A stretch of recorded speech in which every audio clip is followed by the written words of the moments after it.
Good morning students. आज हम अपना हिंदी ग्रामर का जो चैप्टर है 4 शब्द और वाक्य, हमारा चैप्टर 4 है शब्द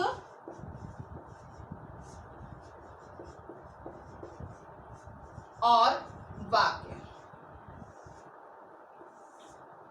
शब्द और वाक्य हमारा चैप्टर 4 है। इसमें केवल आज हम क्या समझेंगे, शब्द किसे कहते हैं, शब्द के भेद कितने होते हैं। ठीक है, तो शब्द से पहले मैंने आपको समझाया था कि वर्ड किसे कहते हैं। वर्ण वह मूल ध्वनि है जिसके हम और टुकड़े नहीं कर सकते, है ना। कै, मैं, ले, ये क्या है, ये वर्ण हैं जिसके हम टुकड़े नहीं कर सकते और इनको मिला देने से क्या बनता है, कमल, जिसका कोई अर्थ होता है। कमल का कोई अर्थ होता है। अगर मैंने लिख दिया ले, मैं, के, लमक का कोई अर्थ नहीं होता तो ये हमारा शब्द नहीं होगा, ये हमारा शब्द नहीं होगा। कमल जो मैंने लिखा है वो हमारा शब्द है, तो शब्द की हमारी परिभाषा क्या होगी, दो या दो से अधिक वर्ण मिलकर जब एक निश्चित अर्थ देते हैं, दो या दो से अधिक वर्ण मिलकर जब एक निश्चित अर्थ देते हैं। अगर अर्थ दें तभी होगा शब्द, अन्यथा शब्द नहीं होगा।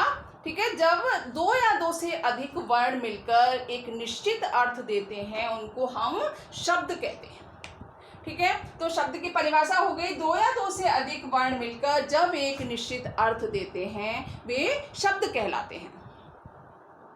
ठीक है, अब शब्द हमारे दो वर्णों से भी मिलकर बनते हैं, ठीक है, तीन वर्णों से भी मिलकर बनते हैं, चार वर्णों से भी मिलकर बनते हैं और पांच वर्णों से भी मिलकर बनते हैं। हमारे जैसे मैंने लिखा भय, धन गय, धन वा और धन ने, ये चार वर्ड हो गए, है ना। इनको मिलाने से क्या बना, भगवान,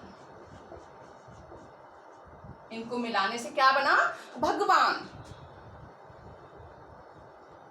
ओके, पांच वर्णों वाले शब्द भी होते हैं। तो हमारे शब्द की परिभाषा होगी, दो या दो से अधिक वर्ण मिलकर जब एक निश्चित अर्थ देते हैं तो शब्द कहलाते हैं। ठीक है, तो शब्द के अब हम आगे पढ़ेंगे शब्द के भेद कितने होते हैं। शब्द के भेद, शब्दों को चार वर्गों में वर्गीकृत किया गया है, चार भागों में, यानी चार आधार पर बांटा गया है। शब्द को चार आधार पर बांटा गया है। नंबर एक, शब्द को चार आधारों पर बांटा गया है।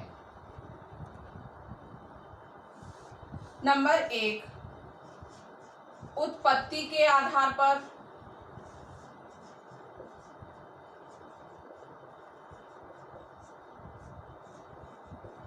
नंबर एक, उत्पत्ति के आधार पर। नंबर दो, बनावट के आधार पर।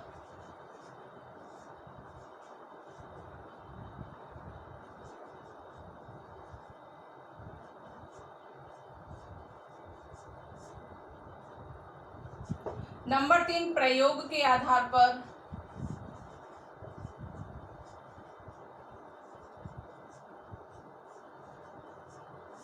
और नंबर चार, अर्थ के आधार पर।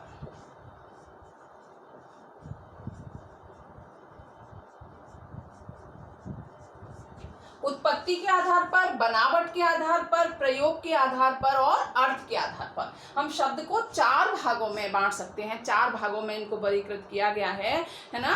किस किस में, उत्पत्ति के आधार पर, बनावट के आधार पर, प्रयोग के आधार पर और अर्थ के आधार पर। तो सबसे पहले हम क्या पढ़ेंगे, उत्पत्ति के आधार पर। उत्पत्ति के आधार पर शब्द के भी कितने भेद होते हैं, चार भेद होते हैं। उत्पत्ति के आधार पर शब्द के चार भेद होते हैं। नंबर एक,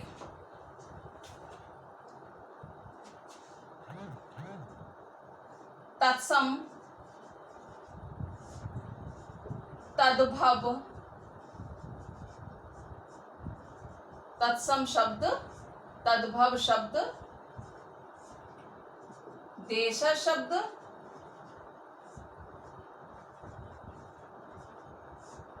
और नंबर 4 विदेशी शब्द।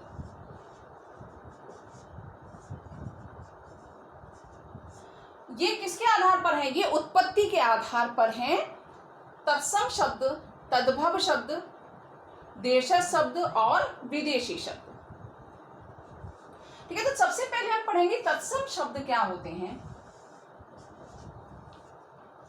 संस्कृत भाषा से लिए गए वे शब्द, संस्कृत भाषा से लिए गए वे शब्द अपने मूल रूप में यानी ज्यों के त्यों, संस्कृत भाषा से जो शब्द आए हैं वो एज इट इज, जैसे संस्कृत भाषा में प्रयोग होते हैं वैसे ही हमारी हिंदी भाषा में प्रयोग होने लगे हैं।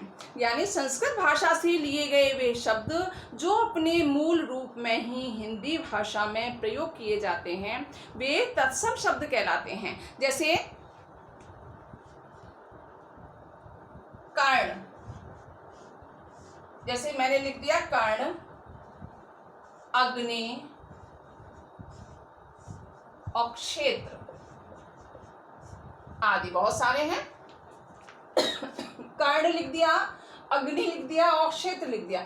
ये हमें पढ़ने में भी लगते हैं कि ये हमारे संस्कृत भाषा से आए हैं, है ना। पढ़ने से हमें पता लगता है कर्ण, अग्नि, क्षेत्र, लेकिन एज इट इज यानी ऐसे के ऐसे ही, इनमें कोई परिवर्तन नहीं हुआ। संस्कृत भाषा से आकर ये हमारे हिंदी भाषा में प्रयोग होने लगे हैं, उनको हम तत्सम शब्द कहते हैं। ठीक है, और तद्भव शब्द क्या होते हैं? जिनके मूल रूप में परिवर्तन हो गया है। संस्कृत भाषा से तो ये तद्भव भी आए हैं, संस्कृत भाषा से तद्भव शब्द भी आए हुए हैं, लेकिन उनके मूल रूप में परिवर्तन हो गया है। जैसे कर्ण से धीरे धीरे क्या हो गए हैं, वो चेंज होके परिवर्तन होके क्या हो गया, कान हो गया। अग्नि, अग्नि से क्या हो गए, आग हो गया। अग्नि का परिवर्तन होके क्या हो गया, आग, और क्षेत्र का खेत हो गया। ठीक है, तो तद्भव क्या होते हैं? हमारे संस्कृत भाषा से लिए गए वे शब्द जिनके मूल रूप में परिवर्तन करके हिंदी भाषा में प्रयोग किया गया है वे हमारे तद्भव शब्द कहलाते हैं। मैंने बताया जैसे कर्ण तत्सम शब्द हो गया, उसका धीरे धीरे परिवर्तन होता गया तो वो क्या बन गया, कान बन गया। अग्नि, अग्नि का आग बन गया। क्षेत्र, क्षेत्र का खेत हो गया परिवर्तन होकर, है ना। ये तत्सम शब्द है और ये हमारे तद्भव शब्द हैं। अब नेक्स्ट है हमारा देशज शब्द। देशज शब्द हिंदी भाषा में प्रयोग होने वाले वे शब्द जो स्थानीय बोलियों, जहां हम रह रहे हैं, स्थानीय बोलियों से लिए गए हैं। जहां हम रह रहे हैं वहां जो शब्द प्रयोग में लिए जाते हैं या लिए जा रहे हैं, है ना, तो उनको हम क्या कहेंगे, देशज शब्द कहेंगे। ठीक है, जैसे गाड़ी, जूता, चिड़िया, ये शब्द जो हैं जहां हम रहते हैं यानी स्थानीय बोलियों में ये शब्द बोले जाते हैं। गाड़ी, जूता, है ना, चिड़िया। ठीक है, ये देशज शब्द कहलाते हैं। विदेशी शब्द हिंदी भाषा में प्रयोग होने वाले वे शब्द जो विदेशी भाषाओं से लिए गए हैं। विदेशी भाषाओं से लिए, जो विदेशों से आकर वे जो शब्द हमारे हिंदी में प्रयोग होने लगे हैं वे हमारे विदेशी शब्द कहलाते हैं। जैसे स्कूल है, स्कूल शब्द क्या है, अंग्रेजी से आया हुआ है। ठीक है, इसी तरह से बटन, बटन शब्द भी अंग्रेजी से आया हुआ है। और कैंची, कैंची जो शब्द है तुर्की से आया हुआ है, यानी बाहर से आए, विदेश से आए हुए हैं ये शब्द, और आकर हमारे हिंदी भाषा में प्रयोग होने लगे हैं। तो वो शब्द क्या कहलाते हैं, हमारे विदेशी शब्द कहलाते हैं। ठीक है, तो यहां तक हमें समझ आ गया। नेक्स्ट हमारा है बनावट के आधार पर। बनावट के आधार पर शब्द के कितने भेद होते हैं? बनावट के आधार पर हमारे शब्द के 3 भेद होते हैं।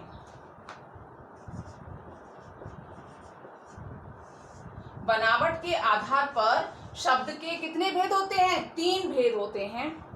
नंबर 1 रूढ़ शब्द,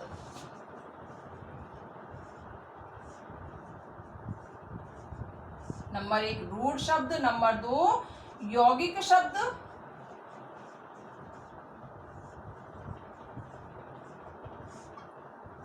नंबर 3 योग रूढ़ शब्द।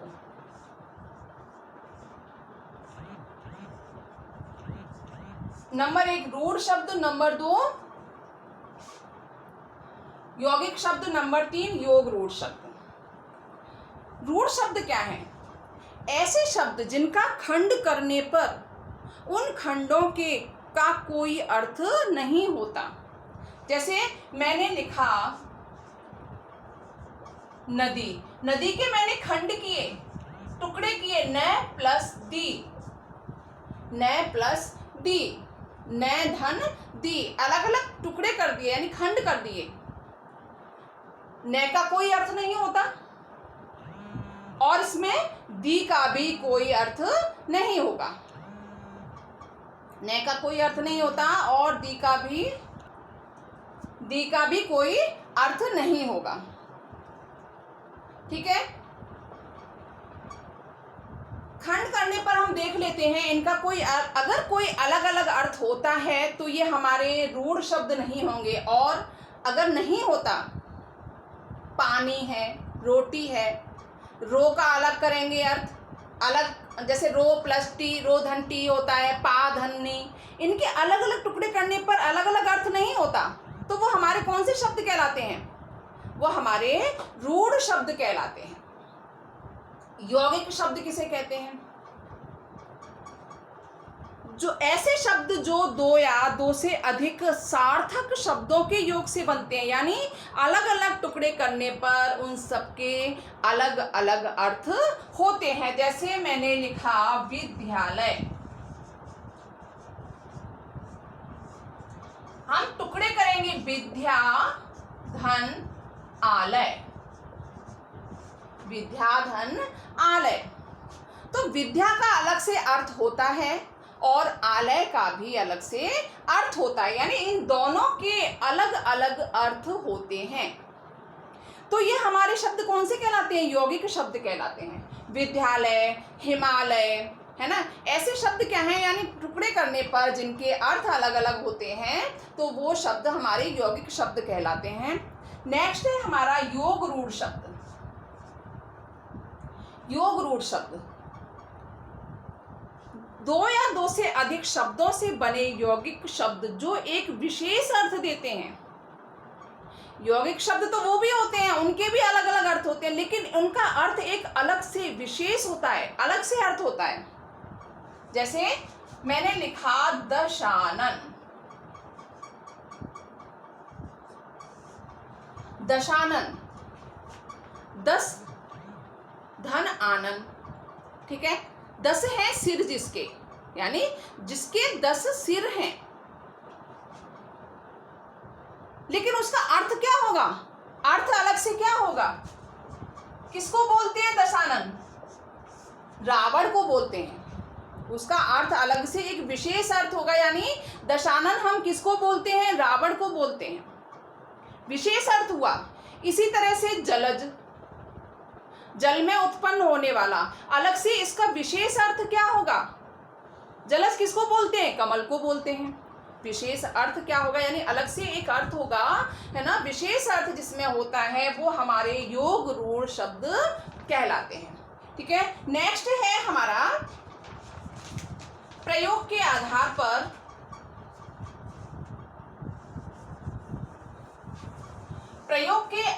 पर शब्द हमारे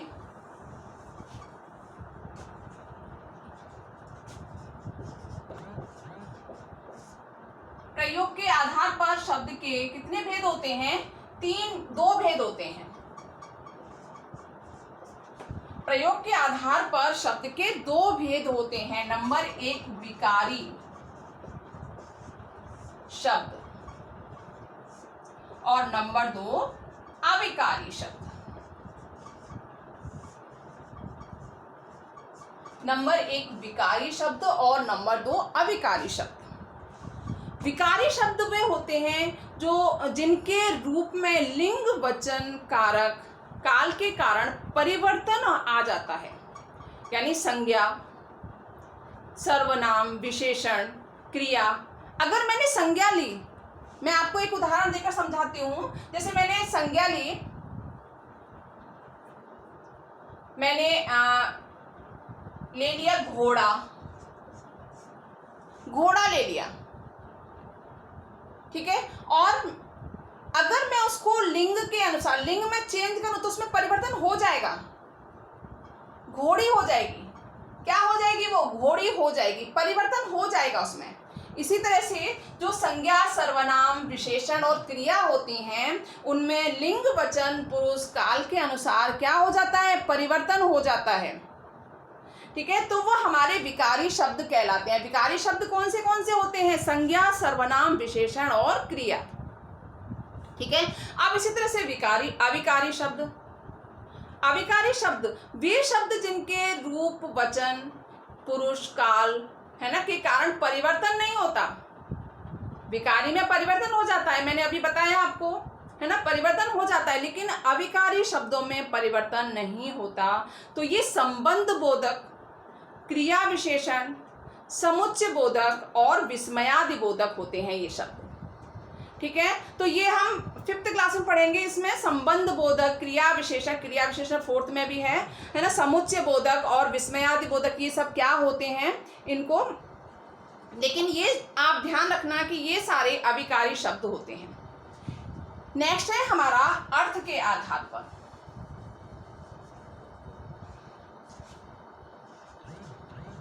अर्थ के आधार पर भी शब्द के 2 भेद होते हैं।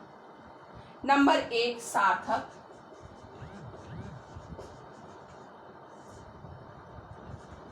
और नंबर 2 निरर्थक। सार्थक और निरर्थक। सार्थक शब्द क्या होते हैं? जिन शब्दों का कोई अर्थ होता है वे सार्थक होते हैं, अर्थ हो वो सार्थक, और जिनका अर्थ न हो वो निरर्थक शब्द कहलाते हैं।